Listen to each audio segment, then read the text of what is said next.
महाभारत का युद्ध खत्म हो चुका था। धरती खून से लाल थी और जीत के बाद भी पांडवों के दिल में शांति नहीं थी। धर्मराज युधिष्ठिर को हस्तिनापुर का राजा बनाया गया और शुरू हुआ एक न्यायपूर्ण शासन। सालों तक पांडवों ने न्याय और धर्म से राज किया। प्रजा खुश थी, सब कुछ अच्छा चल रहा था। लेकिन फिर वो समय आया जब श्री कृष्ण ने इस धरती को छोड़ दिया और यहीं से शुरू हुआ कलयुग कनी। द्वारका समुद्र में डूब गई, यादव वंश समाप्त हो गया और पांडव समझ गए अब उनका समय भी पूरा हो चुका है। पानी राजपाट त्याग कर हम अपनी अंतिम यात्रा पर निकलते हैं। मेरे पतियों ये विदा तक कठिन है। धर्म का पाथ चुनने वालों को मेरी शुभकामनाएं। उन्होंने राजपाट त्याग दिया और निकल पड़े अंतिम यात्रा पर। हिमालय की कठिन राह, ठंड, भूख और एक लंबी यात्रा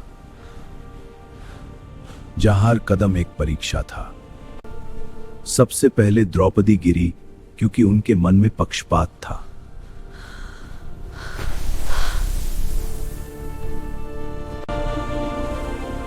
फिर सहदेव गिरे अपने ज्ञान के अहंकार के कारण।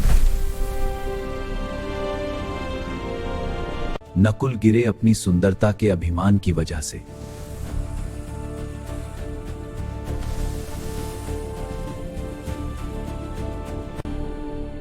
अर्जुन गिरे अपने कौशल और वीरता के गर्व के कारण।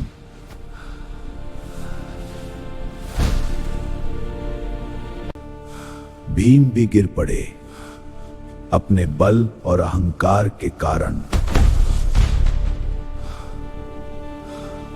अब सिर्फ युधिष्ठिर बचे थे और एक कुत्ता जो हर कदम पर उनके साथ था। इंद्रदेव स्वर्ग का रथ लेकर आए और युधिष्ठिर को स्वर्ग चलने के लिए कहा।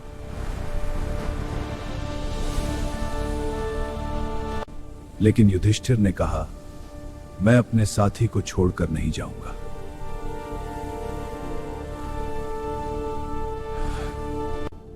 वो कुत्ता कोई और नहीं, स्वयं धर्मदेव थे जो उनकी परीक्षा ले रहे थे। धर्म की यह परम परीक्षा है, सत्य और न्याय का पथ कभी न छोड़ना। और अंत में युधिष्ठिर अपने धर्म के कारण स्वर्ग पहुंचे।